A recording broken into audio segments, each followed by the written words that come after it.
All right, I've got with me the manager of champions, Bas Boon from Golden Glory Gym. Bas, as always, good to see you, brother. You are going to be a busy man on Saturday night. Let's talk about the guys you've got lining up. First of all, the one that's attracting the most attention, Alistair Overeem, the Demolition Man, taking on Mr. K-1, Peter Ertz. Once again, MMA versus K-1. How is Alistair looking?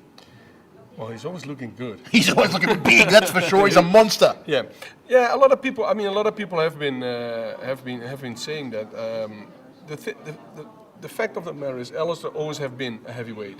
He used to be 102, 103 kilo when he was fighting in Pride, and he has to come out 10 kilos to make his 93 or 205.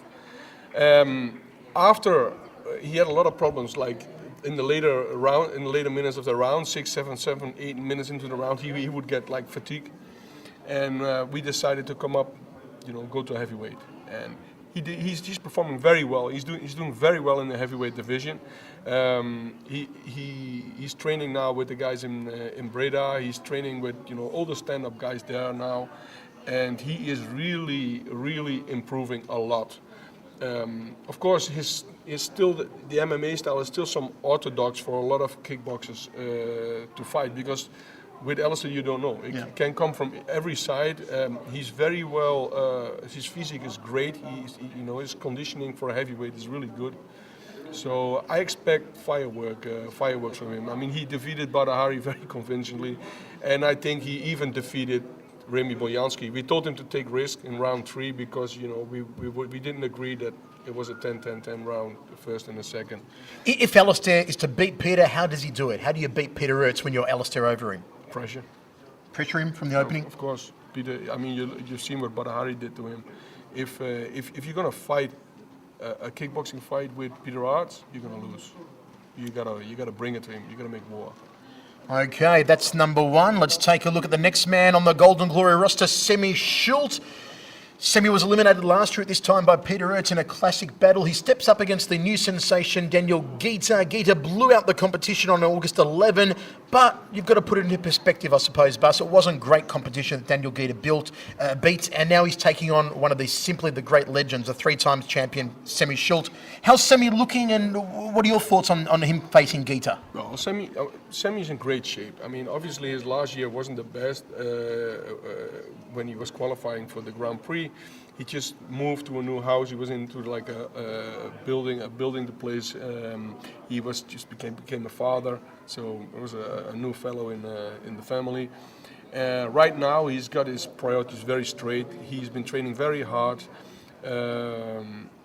I think you will see a complete different Semi. You'll see a very, very motivated, aggressive Semi Schultz this time. A lot of fans are really rating Daniel Guita. As I said earlier, I think maybe that the fans have probably overrated Guita a little, because the opposition on August 11th wasn't probably world A-class opposition. He's got great leg kicks. He's a decent puncher. What are your thoughts on Guita and what he brings to this contest? I think, look, these fights are the most dangerous, Michael. If you fight, you've seen it with Badahari taking MMA fighter, Alistair Overeem. There was a 90-10 or 95% chance of Alistair winning that fight, and he knocked him out. And same when he fought Remy Bojanski. And as a matter of fact, that's why we took the fight now with Peter Ertz. He's a legend. Alistair has nothing to lose. It doesn't hurt his MMA career at all. It gains popularity for him. He's being on TV more and more and more, and he's doing really well in K1.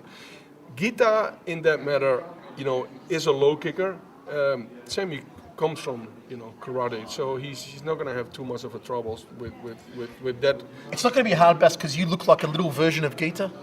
The boys aren't going to think they're beating up on their own manager, are they? No, they're not. No, look, Guita. Of course, a lot of people would love to look like me and make my career. But Guita is we never underestimate anybody, especially these fighters, because they have anything to gain to fight against a fighter with that reputation who's a 3-time K1 champion. Sure. So it's actually, you have to look out, because these people, they have nothing to lose. They come in with everything to win, which sometimes is more difficult. Speaking of a man who always comes in with everything and he puts it always on the line, is Errol Zimmerman. Is history going to repeat itself again on Saturday night? He bashed Glaube Feitosa at this stage last year. This is the revenge match for Glaube, but I'll tell you what, we spoke to Errol earlier on and he is looking sharp. Yeah, Errol, he trained more than he normally does for a fight, so that promises a lot. He's a natural talent. The guy's a natural heavyweight. The guy is he comes to brawl. So Errol's not a fighter who's gonna fight for, like even when he knocked down Badahari in round 2, we said, Errol, the last 10 seconds, just take it easy. In round 3, then Badahari has to come. You don't have to follow him anymore because you're ahead on points. Don't go, but then he still goes after him. Yeah. It would be a little bit similar if it was Errol at the finals who was lying there and Badahari jumping on him, and we would have all yelled in the whole corner would have said, "Stay down! It's 400 grand." He would have get up. So it's like the guy comes to brawl. He comes to fight, and I think fighters respect that, and the audience and the people in general like that type of a fighter.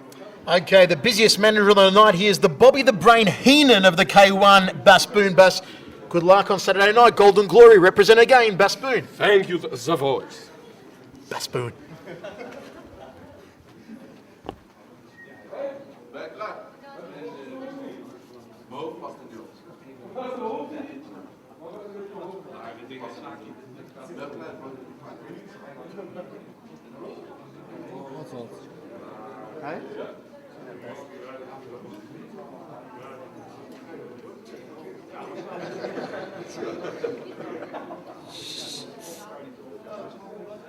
Better than them saying